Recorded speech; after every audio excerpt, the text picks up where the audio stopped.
வெற்றிவேல் முருகனுக்கு அரோகரா, வீரவேல் முருகனுக்கு அரோகரா. நேற்று நாம் 4ஆம் நாள் போருக்குள் நுழைந்தோம். அதில் ஒன்றன் பின் ஒன்றாக அரக்கர்கள் கொல்லப்பட்ட நிகழ்வுகளை பார்த்தோம்.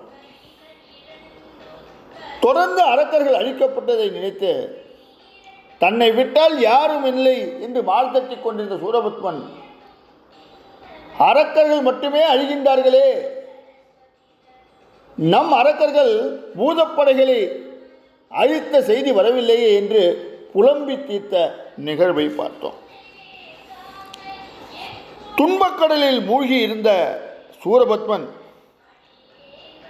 இனிமேல் நம்மை பாதுகாக்க யாரும் இல்லை என்று உணர்ந்தான். இந்த செய்தியோடு நேற்றைய உரை முடித்திருந்தோம்.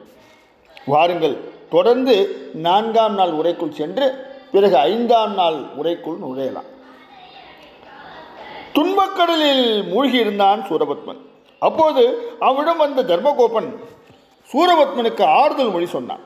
ஆனால் அவன் கூறிய ஆறுதல் மொழி சூரபத்மனுக்கு மகிழ்ச்சியை தரவில்லை. அவன் தர்மகோபனிடம் கோபமடைந்தான். வெற்றி பெறுவதற்கு முடியாத நமக்கு ஆறுதல் மொழிகளால் மகிழ்ச்சி வந்து விடுமா என்று கேட்டான். எனவே போர்க்களத்துக்கு நேரடியாக நானே செல்வதுதான் ஒரே வழி. அப்படி செல்லாவிட்டால் என்னையும் அரக்கர் சேனையும் வேறு யாராலும் காப்பாற்ற முடியாது. இதுவரை எனக்கு ஆறுதல் கூறிவிட்டு சென்றவர்கள் யாரும் உயிருடன் திரும்பவில்லை என்று சூரபத்மன் தன்னுடைய இயலாமையை வெளிப்படுத்தினான். சூரபத்மன் வருத்தத்தை தணிக்க வழியில்லாது நின்ற தர்மகோபன், என்னை அனுப்பி வையுங்கள், நான் சென்று எதிரிகளை வெல்கின்றேன் என்றான். நாங்கள் எல்லாம் உயிருடன் இருக்கும்போது நீங்கள் எதற்கும் யாருக்கும் அஞ்ச வேண்டாம், நான் நேரடியாக யுத்தகளம் செல்கின்றேன் என்று சொல்லிவிட்டு தர்மகோபன் போர்க்களத்துக்கு புறப்பட்டான். தர்மகோபன் யுத்தகளம் வந்ததால் அசுர சேனை சற்று மகிழ்ச்சி அடைந்தது. உற்சாகத்துடன் யுத்தம் செய்ய தொடங்கியது.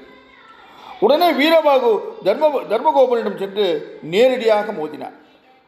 இருவரும் ஒருவரை ஒருவர் எதிர்த்து மற்றொருவர் கடுமையான அஸ்திரங்களை பிரயோகித்தார்கள். இந்த நிலையில் போர்க்களத்தில் பல்வேறு வீரதீர செயல்கள் நடந்து கொண்டே இருந்தது. யுத்தத்தில் உச்சகட்டமாக தர்மகோபன் ஒரு தண்டத்தை எடுத்து வீரபாகுவின் மார்பில் அடித்தான். உடனே வீரபாகு அவன் கையில் இருந்த தண்டத்தை பிடுங்கி அவனை தாக்கினான். கடைசியாக வீரபாகு தர்மகோபனின் மார்பில் ஆயுதத்தை கொண்டு கடுமையாக தாக்கினான். வீரபாகுவின் தாக்குதலை சமாளிக்க முடியாத தர்மகோபன் இரத்த வெள்ளத்தில் மூழ்கி இறந்து விட்டான். 4வது நாள் யுத்தம் இத்தோடு முடிந்தது. 5வது நாள் யுத்தத்துக்குள் நுழைய இருக்கின்றோம். 4வது நாள் யுத்தத்தில் தர்மகோபன் கொல்லப்பட்ட செய்தி அசுரச்சேனையை அச்சுறுத்தியது. யாராலும் வெல்ல முடியாத மாவீரனாக திகழ்ந்தவன் தர்மகோபன். அவன் அசுரர்களுக்காக பெரிய வெற்றிகளை எல்லாம் பெற்றுத் தந்தவன்.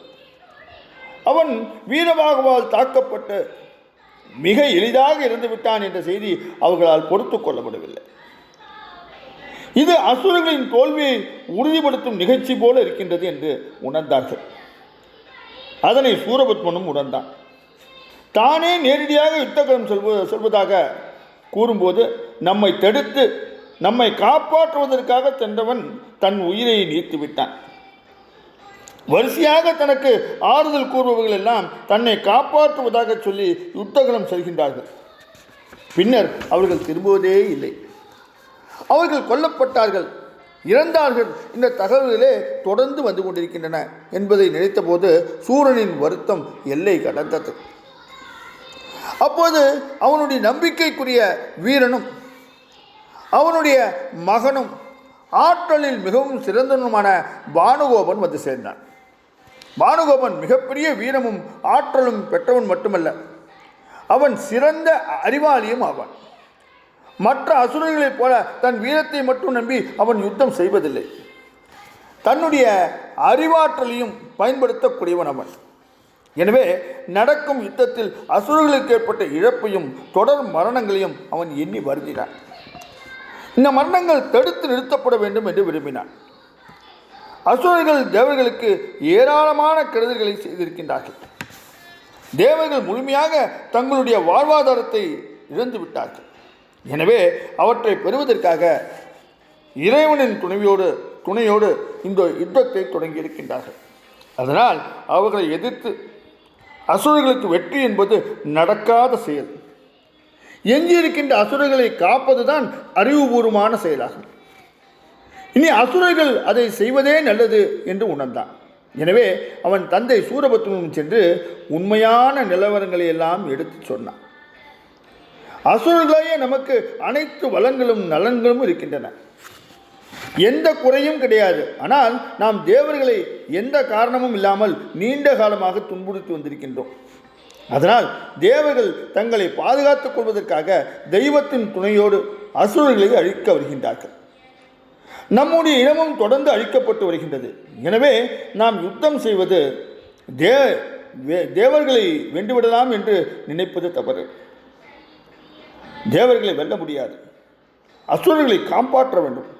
எனவே தேவர்களுக்கு நாம் செய்த தீங்குகளை நிறுத்திக் கொள்ள வேண்டும். கைது செய்யப்பட்ட தேவேந்திரன் மகன் போன்றவர்களை விடுதலை செய்ய வேண்டும். அவ்வாறு செய்துவிட்டு முருகப்பெருமானிடம் சென்று வணங்கினால் போதும். இதற்கு முன்பு நாம் இறந்தவர்களுடைய இழப்புடன் நிறுத்தி கொண்டு எஞ்சிய அசுரர்களை காப்பாற்றலாம் என்றான். ஆனால் அழிவை நோக்கி பயணித்துக் கொண்டிருக்கும் சூரபத்மனுக்கு தன் மகன் அறிவுரைகள் சொன்னது அவனுடைய புத்திக்கு உரைக்கவில்லை.